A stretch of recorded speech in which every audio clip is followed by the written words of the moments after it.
Bienvenidas y bienvenidos a un nuevo capítulo de Aquí se piensa Chile.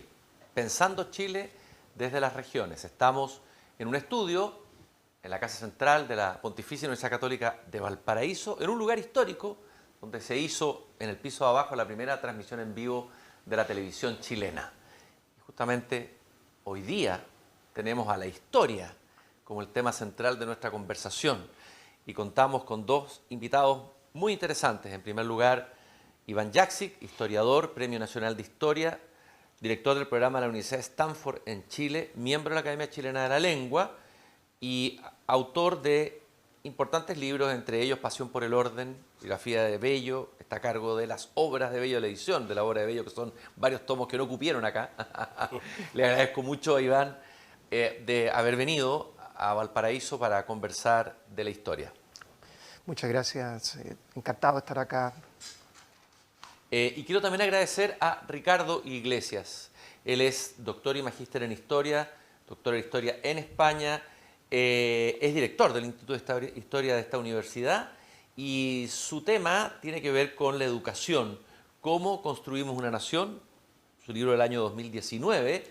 Y justamente voy a partir esta conversación con una cita que parece trillada, pero que aunque parezca increíble, muchos chilenos no la conocen o no la han leído, y que está extraída del discurso pronunciado en la instalación de la Universidad de Chile el 17 de septiembre de 1843, cuando Andrés Bello decía: «Lo sabéis, señores, todas las verdades se tocan, desde las que formulan el rumbo de los mundos en el piélago del espacio, desde las que determinan las agencias maravillosas de que penden el movimiento y la vida en el universo de la materia, desde las que resumen la estructura del animal, de la planta, de la masa inorgánica que pisamos, desde las que revelan los fenómenos íntimos del alma en el teatro misterioso de la conciencia, hasta la que expresan las acciones y reacciones de las fuerzas políticas, hasta las que sientan las bases inconmovibles de la moral». Esto sí, pero es tan bello que me di el placer de leerlo aquí con ustedes.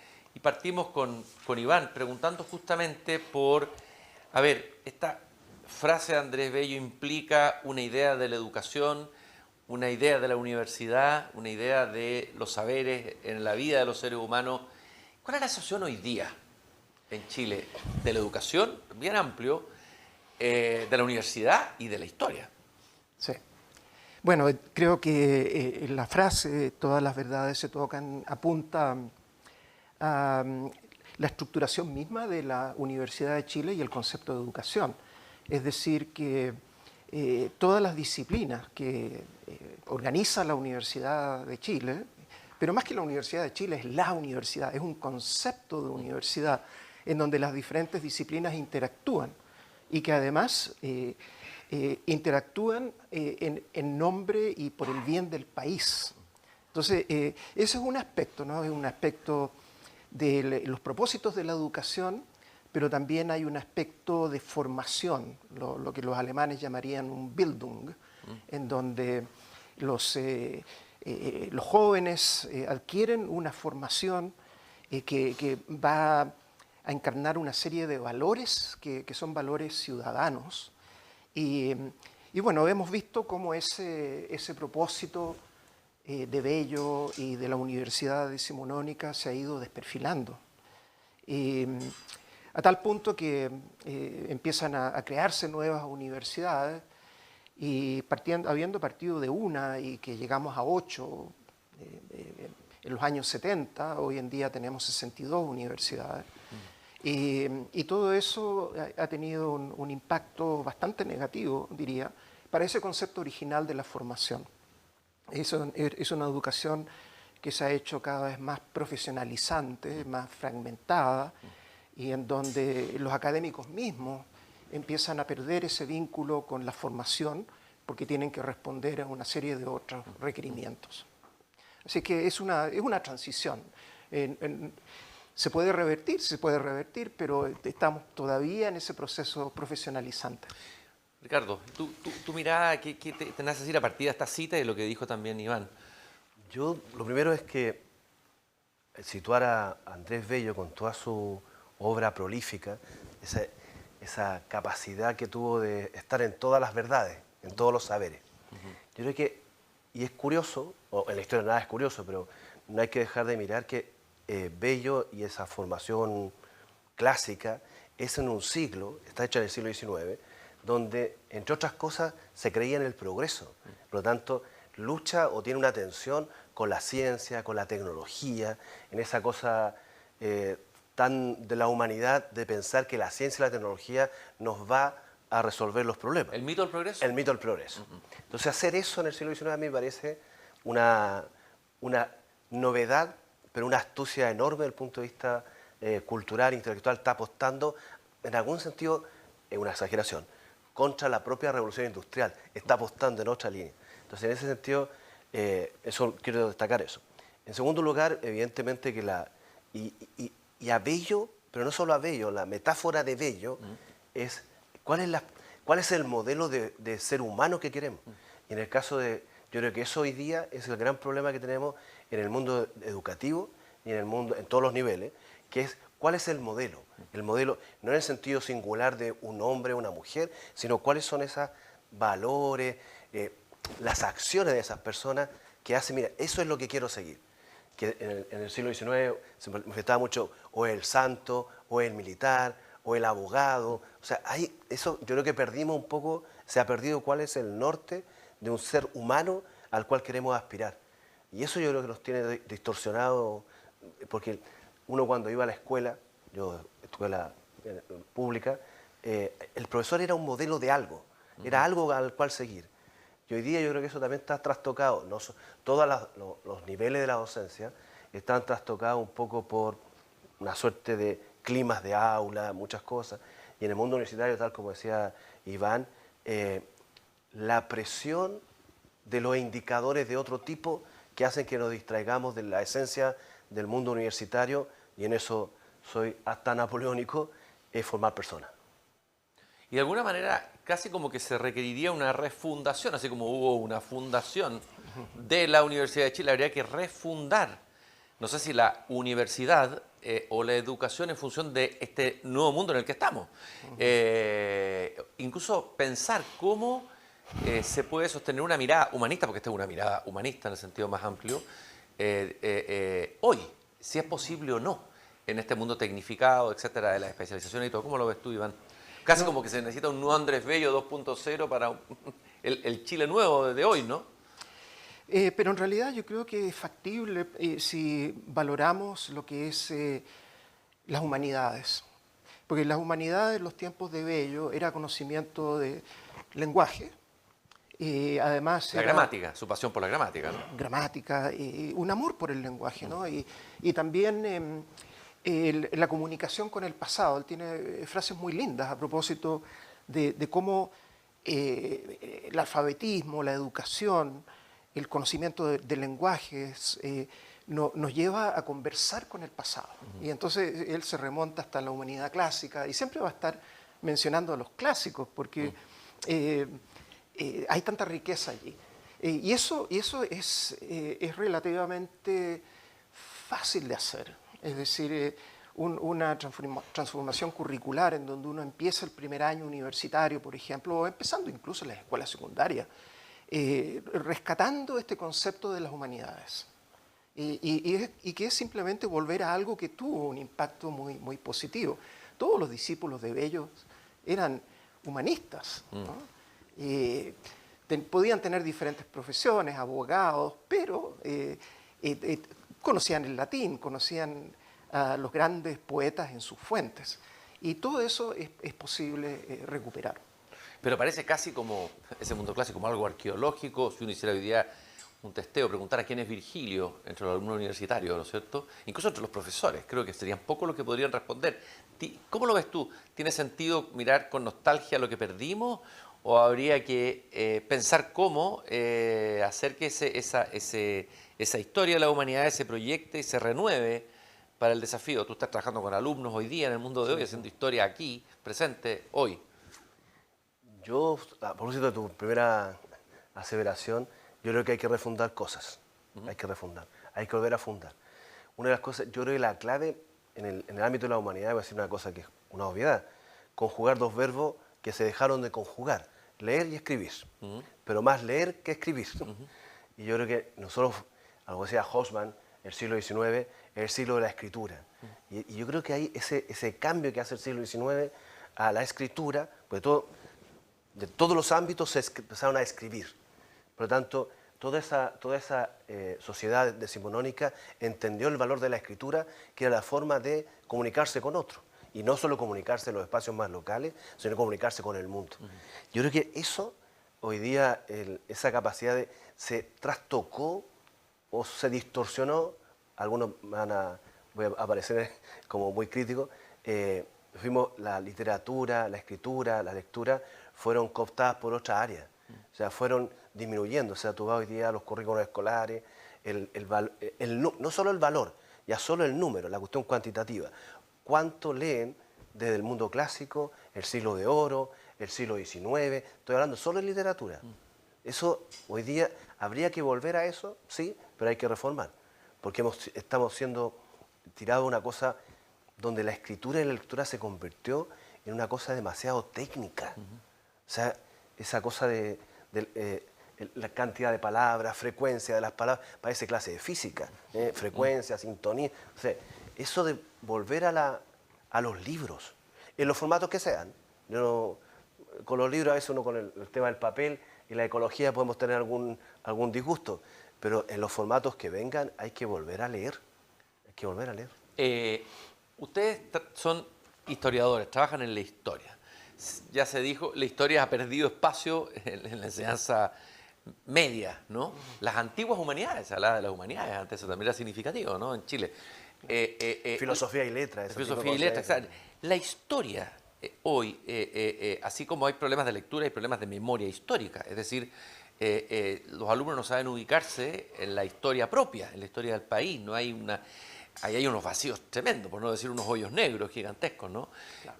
La historia hoy día en la educación. Yo creo que no solamente en la educación, sino que, pero principalmente en la educación, nos está llevando por una serie de vertientes que, si bien se dirigen a problemas contemporáneos, olvidan algo que es fundamental, que es el vínculo con una tradición, el vínculo con seres humanos que en diferentes circunstancias actuaron de cierta manera. Entonces, es como que hay mucho presentismo en la historia y como que hay también una especie de estudio retroactivo y que se empiezan a descubrir actores nuevos en siglos anteriores, pero que en el fondo tienen que ver con un presente, que es el que importa políticamente. Bueno, ese es un aspecto. El otro aspecto es que los profesores, y que esto es algo que ya habían mencionado, que están subvalorados. Los profesores a nivel universitario van de universidad en universidad. A nivel secundario capaz que tengan un poco más de estabilidad, pero no son valorados. Y entonces esa idea de modelo que es, aparte de la familia, el profesor, que es una persona que forma, que introduce una serie de valores, eso realmente se ha perdido de una manera terrible. Ricardo, tú has trabajado el tema de el libro, ¿no? Cómo construimos una nación, o sea, que es el impacto de la educación en la formación del Estado Nacional en el siglo XIX. Y me gustaría detenerme un poco ahí, porque creo que es un tema interesante que hay que relevar. Cuán importante, bueno, leía yo el discurso de Bello, coincide, ¿no?, con la historia de la República, ¿no? Sí. El discurso de Bello es un hito de la historia republicana. ¿Cuán importante fue la educación en la construcción del Estado de Chile en comparación con hoy? ¿La educación está construyendo el Estado de Chile o dejó de construirlo? O lo está deconstruyendo, podríamos decir también, Lo primero, en algunos aspectos. Quería también comentar lo que decía Iván. Yo creo que el tema del propósito del presente y pasado. Yo creo que hay una obsesión en Chile que nos pusimos demasiado radicales en pensar y sostener que el pasado se podía cambiar. Y la obsesión de muchos de los que están en nuestro oficio esa obsesión por cambiar el pasado.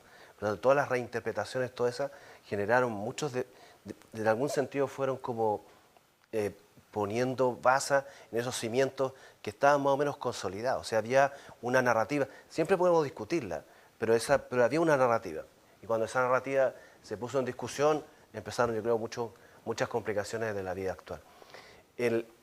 Creo que en el siglo XIX, lo que a diferencia de la actualidad o del siglo XX, del XXI en general, es que los que pensaron en el Estado tenían claridad de lo que querían. Te puede gustar o no gustar lo que querían, pero los tipos tenían claridad de qué Estado el que querían formar, tenían claridad de un relato del cual había que elaborar, incluso esa narrativa se hace en el presente, ¿eh?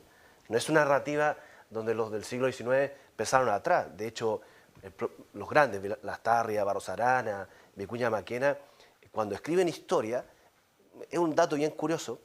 Por ejemplo, Barros Arana escribe un compendio con el cual se enseñó historia en el sistema, en la humanidad, antigua humanidad. Y tenía, voy a inventar, 300 páginas del libro. 250 eran del siglo XIX. Lo otro era el mundo colonial. Entonces también estaban construyendo una historia desde el presente. Eso los estados nacionales lo hicieron en el siglo XIX. Vamos a construir un relato. Y hoy día entiendo, por lo que leí en algunos artículos que escribiste tú y también con el actual rector, más bien se les escurre el bulto a contar la historia más reciente o a asumirla o a estudiarla, ¿no? Ahí hay un... Pero yo creo que hoy día la historia en general tiene algo, en economía se llama OPA, es decir, se metieron muchos accionistas dentro de la historia y dentro de esos accionistas yo creo que la ciudadanía, la cual la comparto, y a mí me parece fundamental enseñarla, me parece fantástico, pero eso es un área de conocimiento que tiene particularidades, donde los de historia debemos decir cosas y donde otras áreas también pueden decir cosas. Pero la ciudadanía se fue también absorbiendo la historia, y por eso, por el presentismo. Incluso una ciudadanía que es muy curioso, a lo largo de la historia de Chile, la ciudadanía en general, las primeras veces en que se enseñó algo así de educación cívica, fue con Malaquías Concha al principio del siglo XX. Pero era educación cívica constitucional, o sea, era como... Ya. Y es curioso, esto puede ser controversial, pero tuvo efectos positivos en la sociedad. Se enseñaba de esa manera y la sociedad iba asumiendo y se educaba en eso. Los que estudiaron en la época de la dictadura de educación cívica, claro, con todas las cosas, pero era una asignatura distinta y se enseñaba. Y hoy día la ciudadanía mezclada con todo. Eso yo creo que, soy partidario de las cosas integrales, pero a veces depende del receptor. Si es un estudiante, lo puedes llevar a la confusión de que historia es ciudadanía, o que ciudadanía es historia. Ricardo decía que tenían claros estos hombres preclaros, valga la redundancia, un Lastarria, un Barros Arana, un Bello, de cuál era el horizonte del país, del Estado de Chile. ¿Cuál era la claridad o cuáles eran las claridades meridianas que tenía Bello, que es uno de los constructores, por decirlo, casi podríamos llamarlo a lo mejor un padre de la patria, ¿no es cierto? A Bello mismo. Absolutamente. Me gustaría entrar ahí en profundidad un poquito. Absolutamente. La claridad es que la educación es un mecanismo para la construcción del Estado y la construcción de la nación. Y aquí entra también el problema de las identidades, que hoy día concebimos las identidades de una forma completamente distinta a como era en el siglo XIX. Lo que parece ahora casi deleznable, que es la uniformidad, era una condición sine qua non para la construcción del Estado y posteriormente la nación.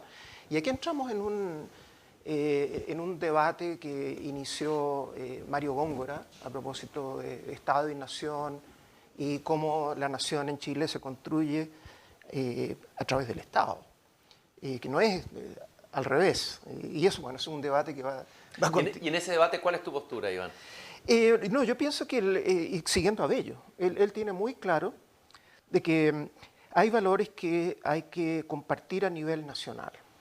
Y el valor principal es el Estado de Derecho, el respeto por la ley, el orden, y que no hay forma de que esto termine construyendo una nación a menos que exista esta uniformidad en donde de norte a sur compartimos los mismos valores.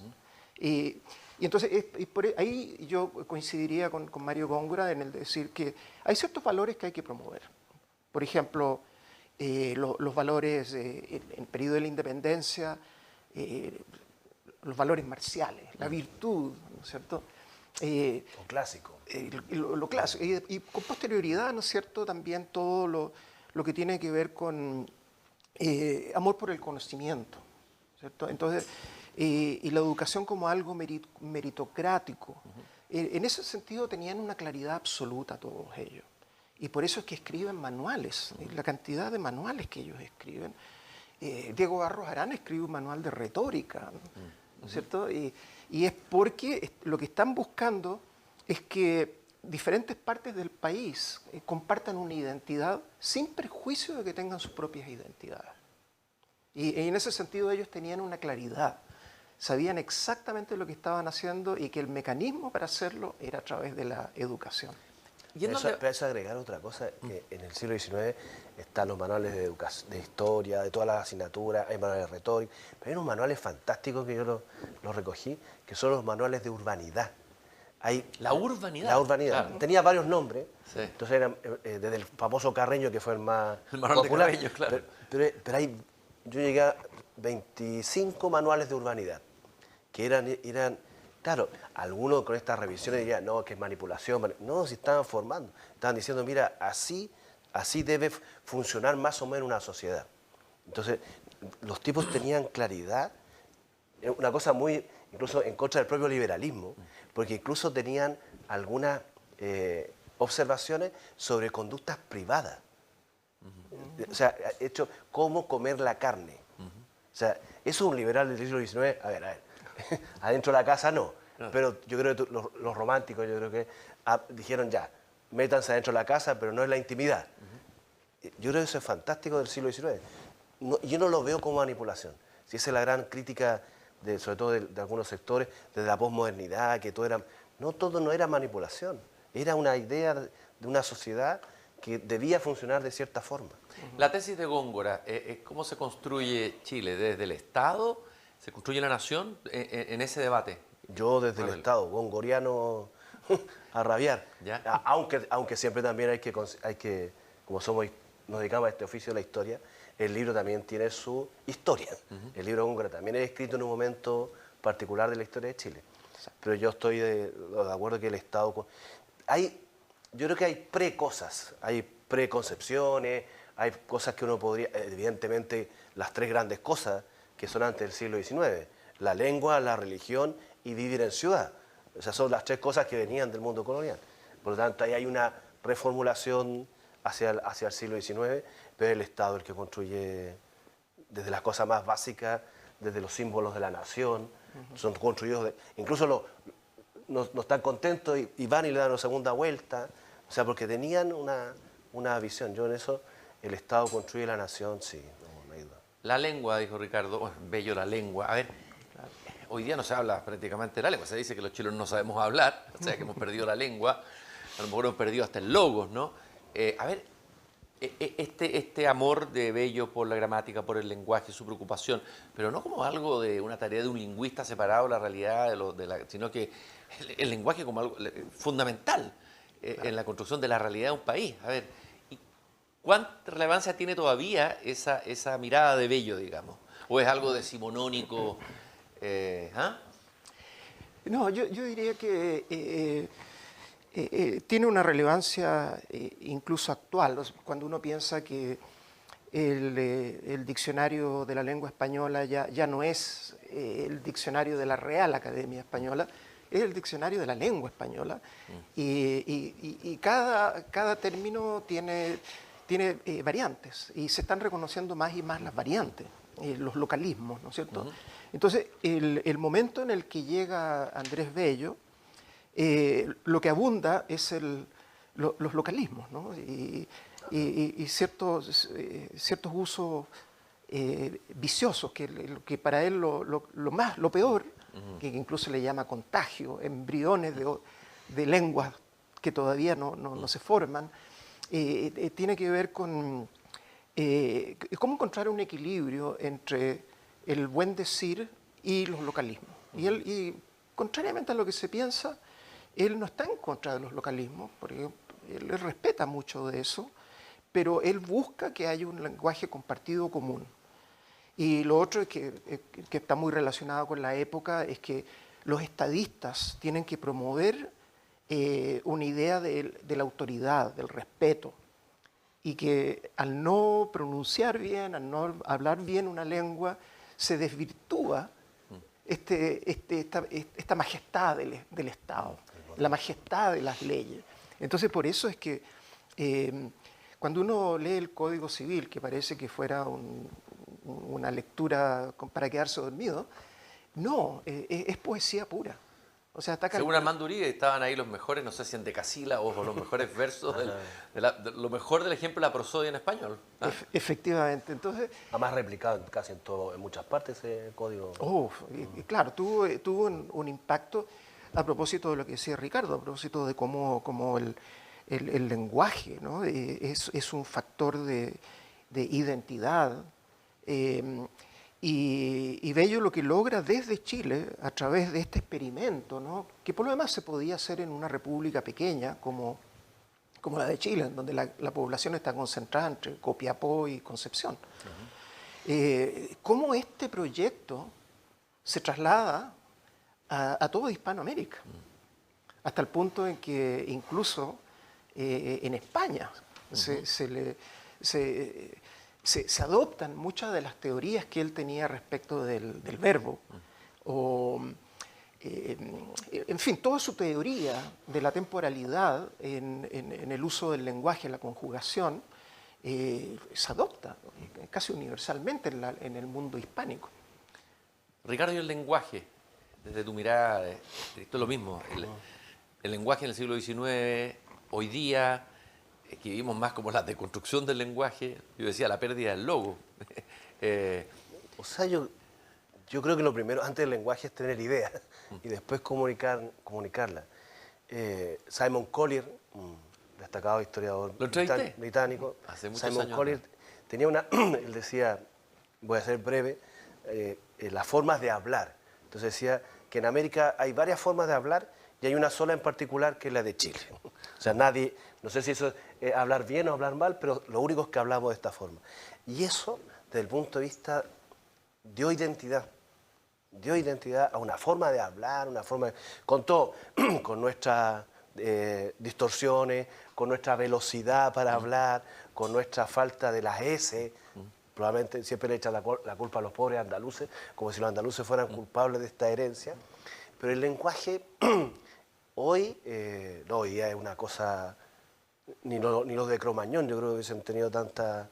yo creo que esos tenían mejor comunicación porque tenían claridad lo que querían. Hoy día hay un problema serio de lenguaje. Esta cosa que antes, yo creo que en Chile había una cosa muy, muy notable que se perdió, que en otros países no la tenían, que era la distinción entre el lenguaje formal, el de las salas de clase, el de la política, el de no sé qué.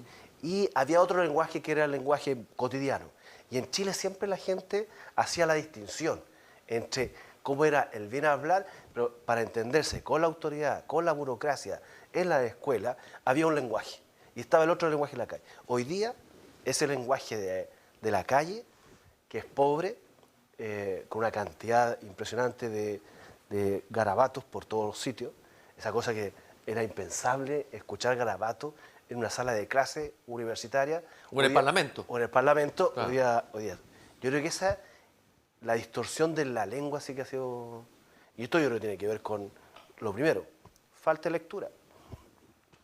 Iván, tú dijiste en una entrevista, creo que lo leí en un artículo, que la crisis educacional nos ha hecho perder el sentido de país que transmitía la educación pública, que tiene un poco que ver también con el trabajo que tú has hecho como historiador.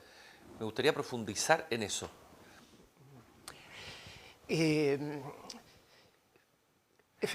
Mira, vamos a dejarlo para la pausa, porque es un tema potente.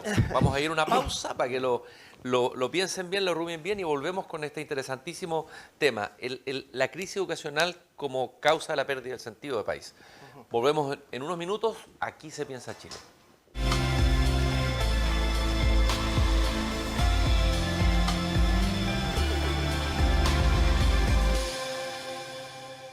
Estamos aquí, Se Piensa Chile, estamos aquí en un estudio de la Casa Central de la Pontificia Universidad Católica de Valparaíso. Estamos con Ricardo Iglesias, director del Instituto de Historia de esta universidad. Estamos también con Iván Yaxis, Premio Nacional de Historia. Y dejamos un tema esbozado antes de ir a la pausa, que es la afirmación que tú hiciste, en alguna parte, ya no recuerdo dónde, de que la crisis educacional nos ha hecho perder el sentido del país que es transmitida la educación pública. Caramba, cómo resuena esa afirmación con los últimos hechos que hemos visto que están ocurriendo y que han degradado, dicen mucho, la educación pública, ciertos liceos emblemáticos que fueron muy importantes también en los siglos de los que hablábamos recién, en la historia de Chile. Iván. Originalmente cuando se lanzó este proyecto educacional, es en función de crear una identidad nacional, y una identidad nacional que nuevamente no se contradice con identidades personales, pero ese énfasis en una identidad nacional, en un país en el que todos compartimos ciertos valores, eso se ha transformado radicalmente en el presente. Lo vimos, ¿no es cierto?, cuando fue toda la fiebre constitucional, ¿no?, con las banderas chilenas poco menos que expulsadas, y la aparición de una serie de otros símbolos, y un poco la educación se ha transformado en eso, ¿no? El potenciar las identidades personales, es la construcción identitaria la que nos hace perder el sentido de país que se promovía antes, como conversábamos acerca de la creación de símbolos, que ahora suenan un poco anticuados, pero la bandera chilena, el cantar la canción nacional, el recitar un poema todos los días lunes, eso eran elementos aglutinadores que nos vinculaban con el país. Hoy en día hay un aspecto positivo que es validar los regionalismos, pero la parte negativa es que se pierde el sentido de país. Se pierde, por lo menos en el sentido decimonónico y gran parte del siglo XX, en donde a través de la educación nos sentíamos parte, ¿no? Yo siendo magallánico, llego a Santiago y noto las diferencias a la edad de 11 años, pero al mismo tiempo tengo la claridad que ya me había entregado la educación primaria de que pertenecía a un país, ¿no es cierto? Y por muy austral que sea. Y claro, uno se vincula también con diferentes regiones de Chile. Hoy en día eso como que se ha transformado en localismo, en regionalismo, que está muy bien, pero con pérdida de sentido de país. Estaba pensando, profesor, lo que decías de cantar la canción nacional al comienzo de la semana, leer un poema. El presidente de Francia, Emmanuel Macron, hace poco volvió a instituir la idea de cantar. O sea, esto está sucediendo también en otros paces, o sea, un fenómeno global, parece. Cantar la canción nacional, recuperar ciertos símbolos patrios. Francia, estamos diciendo, ¿no? Que uno supone que hay una identidad nacional fuerte. A ver, este es un tema sobre el que tú te mueves como pez en el agua, ¿no? No. Lo primero, yo creo, a propósito de la pregunta de qué ha pasado con la educación, no sé si una anécdota, pero sí que yo estudié en el colegio, en el Liceo Eduardo de la Barra, uno de los antiguos... El mítico liceo. El mítico. Y hace un tiempo fuimos a un acto y era como... Algo pasó acá, que el discurso de la escuela, el discurso no era sobre educación, era sobre la política contingente. Eso me llamó mucho la atención. Me llamó mucho la atención que era el acto de celebración de los 160 y tantos años que tiene el Eduardo de la Barra, y no estaban los estudiantes en el acto. Eso me llamó mucho la atención. Y que el acto era un acto más bien con como se decía en antiguo, con las fuerzas políticas de la ciudad. Las fuerzas vivas. Las fuerzas vivas. Entonces decía, ninguna referencia al proyecto educativo, ninguna referencia a los aprendizajes, ninguna referencia a eso que hacían, a propósito, no solo la canción nacional, pero más que eso yo diría, eso cuando una autoridad escolar se paraba frente a los estudiantes y le decía, este es el norte, o sea, para allá van. Y para llegar allá hay que estudiar, estudiar y estudiar. También hay que vivir y todo eso. Pero hoy día es como otro el discurso. no está puesto en que la educación es la forma en que tú vas a integrarte a la sociedad, vas a poder hacer cambio en la sociedad. Porque si le entregamos la educación y le entregamos los proyectos país a gente que no ha pasado por la escuela, o a gente que no, estamos mal. O sea, incluso en Chile muchas autoridades políticas pueden haber ocupado cargos sin haber pasado por la escuela. Eso es como si un país se da ese lujo, un lujo entre comillas, es decir, tenemos autoridades políticas locales. Hoy día la cosa está más regulada porque se estandarizaron, o sea, subieron los niveles para acceder a los cargos. Pero en muchas épocas teníamos gente ocupando cargos que no habían pasado por la escuela, o habían pasado alguna vez por la escuela. Entonces, eso yo creo que era el mensaje. Yo estoy de acuerdo con los símbolos, pero es más que eso, el símbolo, es el mensaje. ¿Cuál es el mensaje que la escuela le da a las y los estudiantes? Que es el futuro. O sea, no hay un por eso, a propósito del himno, no hay una idea de futuro. Es como una idea que se mueve y se hunde en el presente. En un presente que no es todo el presente, es la imagen que se tiene del presente. Pero esta idea, en el siglo XIX, no, en el siglo XIX decía el progreso, la idea, esta idea que el futuro es mejor. Esa cosa como pseudo-escatológica. El futuro es mejor. Es decir, yo he hecho este ejercicio alguna vez con estudiantes de tercer año de licenciatura en Historia, pedagogía en Historia, le digo, hice una vez la pregunta, si esta fuera una sala de clase del siglo XIX y les preguntara, ¿ustedes tienen fe en el futuro? Te aseguro que los del siglo XIX dirían que sí. Y los de ahora, no sé. Y de hecho hubo un silencio grande porque el futuro se mira con pesimismo, porque ha sido transmitido también de una forma así. En cambio, en el siglo XIX había una idea de futuro. Había una cosa media patriota, por supuesto, grande la patria, grande la nación, pero había una idea así como de el futuro puede ser mejor. Me gustaría que hiciéramos porque, a ver, ese siglo XIX, los jóvenes de hoy muchas veces desconocen. Incluso yo he hecho consultas, a veces me he llevado sorpresas, a preguntar quién fue Andrés Bello. Y me encontrarme con un silencio en una sala de clases, pero es que increíble. O quién es José Victorino Lastarria, o quién fueron los hermanos Munate, o quién, bueno, que debieran ser también referentes, ¿no? Debieran ser nuestros héroes intelectuales, no sé cómo llamarlo, modelos a seguir. Me gustaría hacer una pequeña repasada. Los padres fundadores. Los padres fundadores. De estos padres fundadores, ¿no? Hablamos de Bello, pero ¿a quién tú rescatarías en esta tarea de construir la nación chilena desde la educación, desde el pensamiento, etcétera, desde las humanidades? Otro personaje aparte de Bello, digamos. Bueno, un nombre que se acaba de mencionar hoy es Eduardo de la Barra, que realmente es típico de ese compromiso con la educación, ¿no? Y que además está cuestionando los nuevos métodos que se están introduciendo, que es todo el método positivista alemán, ¿no es cierto? Y que él resiste eso, ¿no? Ahí hay un pensador que está muy desperfilado, ¿no? Y que sin embargo hizo un tremendo aporte. Y también Valentín Letelier. Valentín Letelier, a pesar de que él trajo el modelo alemán, y lo que al mismo tiempo generó una serie de críticas, él tenía una filosofía educacional. Y por ejemplo, su gran obra, que se llama precisamente Filosofía de la Educación, es algo que realmente debemos rescatar, ¿no? Así que es cierto que nos concentramos mucho en historia, por ejemplo, en Vicuña Maquena, en Diego Barros Arana, cómo no, pero al mismo tiempo tenemos pensadores de la educación. Bueno, y ahí está el texto del Estado y la Educación Nacional, que es un discurso, claro. Pero impresionante leerlo para traerlo a colación, ¿no?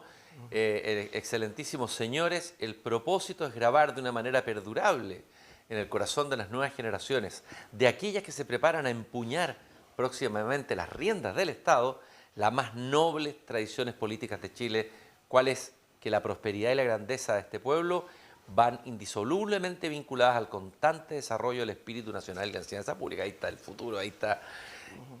A ver, si colocamos frente a frente a Bello con Valentín Letelier, son como un yin y un yang, ¿no? de una cierta... Eh, ¿Cómo?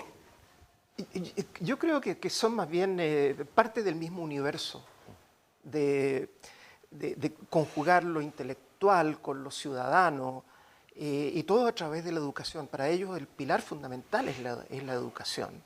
Y entonces yo los veo como que en un espectro de continuidad más que de cambio radical. Es decir, ambos son también pensadores del derecho. Valentín Letelier hizo una serie de innovaciones en la enseñanza del derecho. Entonces, es como que viven en ese universo donde las palabras clave son ciudadanía, humanidades, ley, respeto por la ley. Así es que obviamente uno puede privilegiar más a Bello porque Bello tiene muchas más obras, ¿no es cierto? Y en una gran variedad. Más género, porque tiene poesía, tiene gramática, tiene, bueno, en fin. ¿Ah? Pero el espíritu es el mismo en Letelier. Los hermanos Amunátegui, te quería pasar a ti para que hablaras de ello. Pero antes hay una... Sí. Valentín Letelier fue compañero, o estuvieron en la misma época, con Encina. Francisco Antonio Encina. Y yo creo que Encina siempre una complejidad... Pero un personaje fascinante. Igual, fascinante. Pero hay una cosa que él, en términos de personas... Brevemente sería bueno que contaras quién es Francisco Antonio Encina, pues si están escuchando, a lo mejor nadie lo ha leído, no lo sabe, hoy día no es que se converse mucho. Fue un típico hombre del 19 que se hizo grande del 20, del mundo agrario, qué sé yo, de una familia con abolengo, no sé, llegaba hasta los conquistadores. Él escribe dos grandes obras.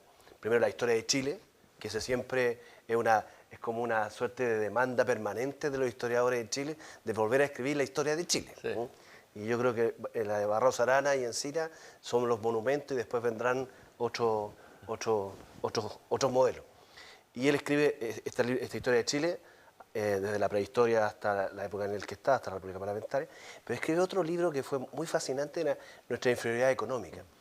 Más allá de la tesis de eso, ahí hay un tema sobre educación, porque a pesar de la estatura intelectual y lo clásico que era Encina, él dice que hay que apostar por una educación también útil, y por lo tanto es uno de los primeros que advierte la educación industrial, o sea, para el mundo de la industria, también ahí hay un fenómeno. Amunátegui, bueno, los Amunátegui, hay un libro fascinante que el título es muy interesante, se llama así como La educación que es, que debiese ser. No me acuerdo exactamente el título, pero en el fondo dice, hace un diagnóstico de la educación, y porque esto fue un informe que hicieron a través de una serie de informantes, que iban, lo que llamaríamos los inspectores. Entonces fueron recabando información y hacen este informe los hermanos Amunátegui, pero lo interesante es la última parte del título, ¿para dónde vamos?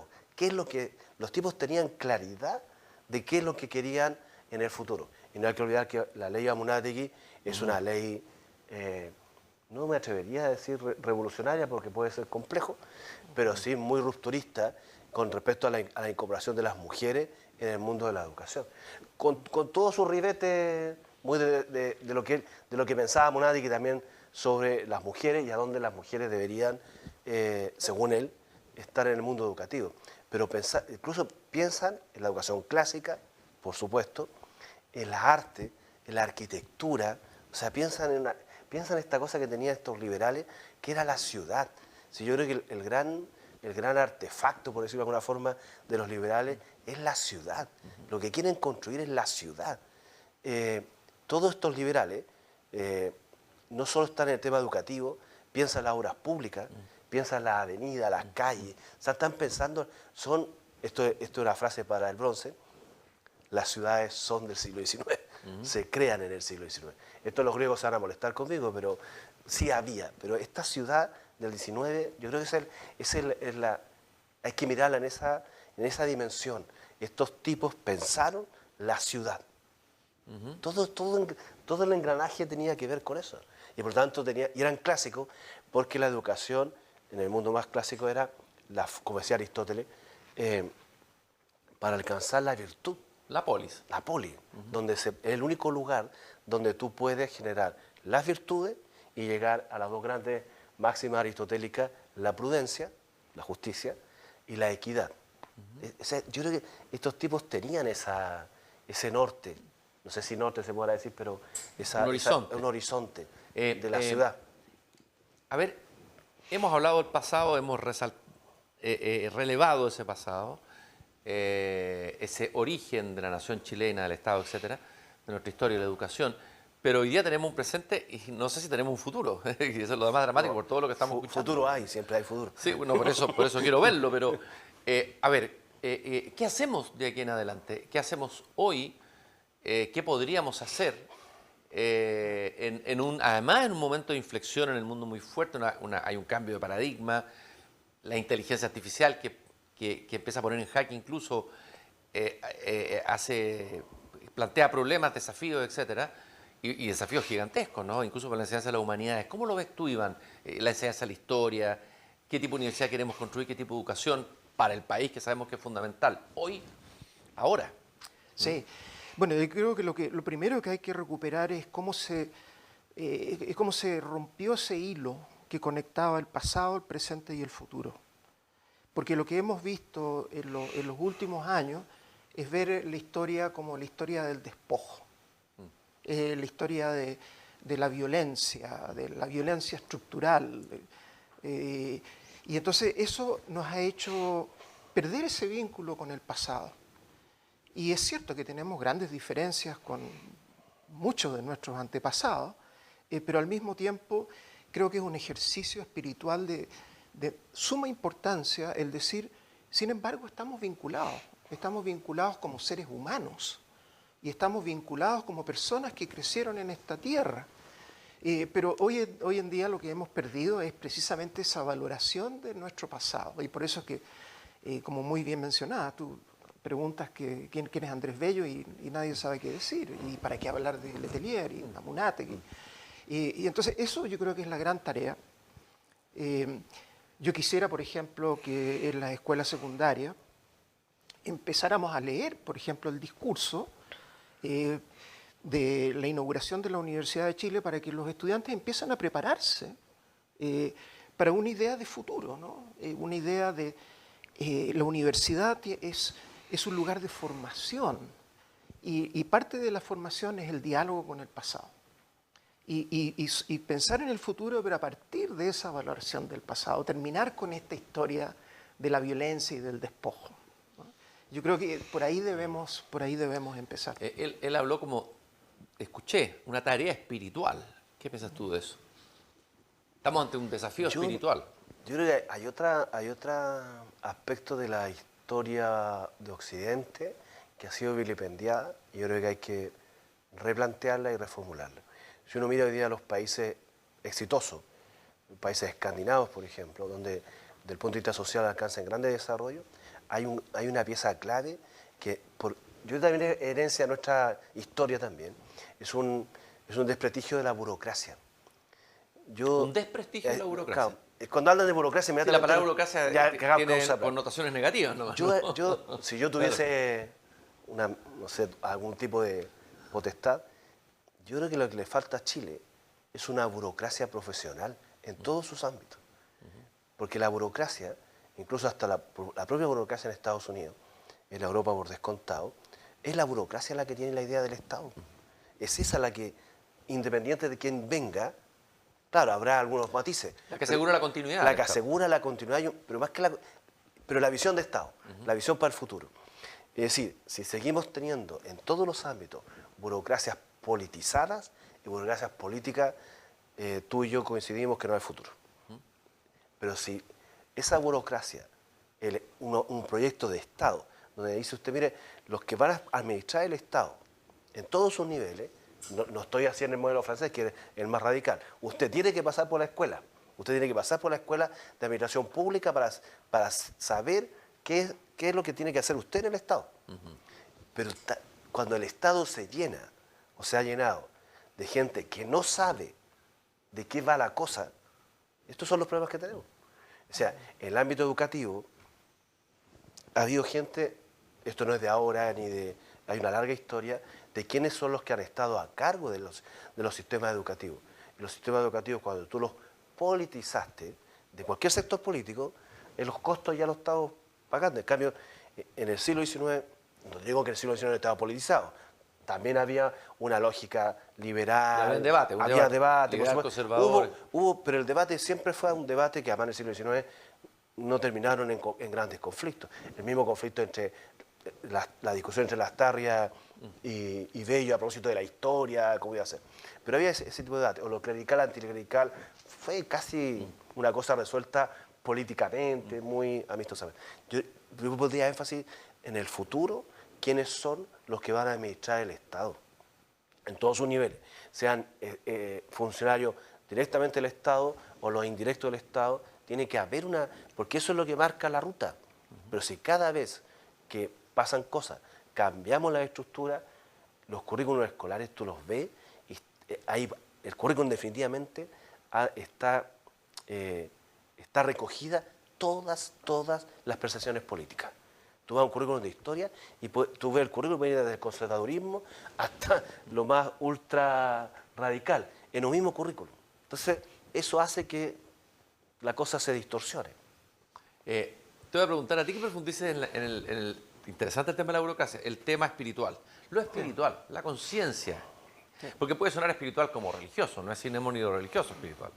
¿En qué sentido hablas tú de la necesidad de una tarea espiritual de lo que estamos hablando? Bueno, en primer lugar, tomarlo como una tradición intelectual. Las grandes obras del siglo XX tienen que ver precisamente con una reflexión en torno al espíritu.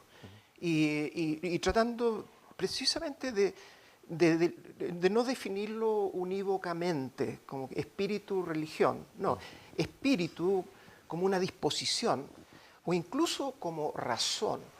Y cuando uno mira estas grandes fuentes, que yo empezaría con Enrique Molina. Cuéntanos un poco Enrique Molina, ¿quién era para el que bueno, no sabe? Enrique Molina, que sale del pedagógico, enseña en la Universidad de Talca, crea la Universidad de Concepción, cuyo moto hasta la fecha habla del espíritu, y él escribe grandes obras a propósito del espíritu, cosa que después retoma su gran amiga, que es Gabriela Mistral, que también es una educadora. Gabriela Mistral hace el prólogo de la obra de Eduardo Frei, que es La política y el espíritu. Y Gabriela Mistral dice la educación es la más alta de las poesías, dice Gabriela Mistral. Fíjate, por ejemplo, mira cómo vibra ahí el espíritu. Y culmina con Jorge Millas. Jorge Millas. Claro, el desafío espiritual de Occidente, en fin, todas sus obras. Y que el mismo Jorge Millas retoma la idea de universidad,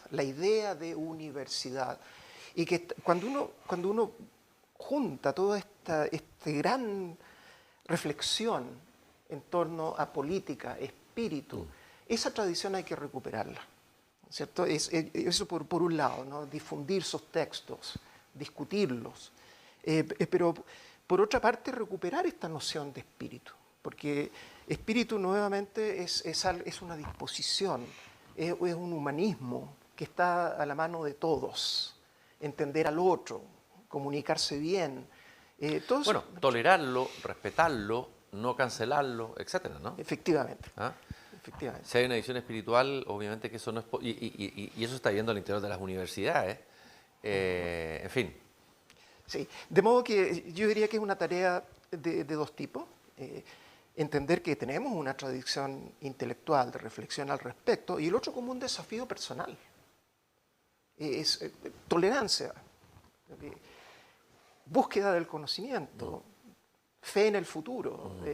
Esos son temas de reflexión que nos pueden dar no sé, un camino. Tú citaste a Jorge Milla y tú hiciste una investigación muy interesante que fue con entrevistas del papel de los filósofos, también como un eslabón medio perdido, y bueno, escaso y difícil construir filosofía en Chile, no digamos que es fácil. De nuevo, la filosofía casi ausente en las escuelas. A ver, algún vislumbre de eso, de esa tradición que deberíamos recuperar. Efectivamente, la filosofía, hasta entrado, casi finales del siglo XX, se enseñaba en las escuelas secundarias. Y vino todo un énfasis en sacarla del currículum secundario. Y sin embargo, ahí tenemos una gran tradición, una gran riqueza. Y bueno, eso lo tenemos que recuperar, pero al mismo tiempo entender por qué la ausencia de la filosofía. Y tiene que ver con lo que hablábamos al comienzo, ¿no? De una educación cada vez más profesionalizante, con profesores que, para quienes la filosofía no es el amor a la sabiduría, sino que es el cumplir con los requisitos, ¿no? Y entonces la filosofía ya perdió ese perfil valórico que tenía durante la mayor parte del siglo XX, incluso el siglo XIX. Andrés Bello escribió Filosofía del Entendimiento, un gran tratado filosófico.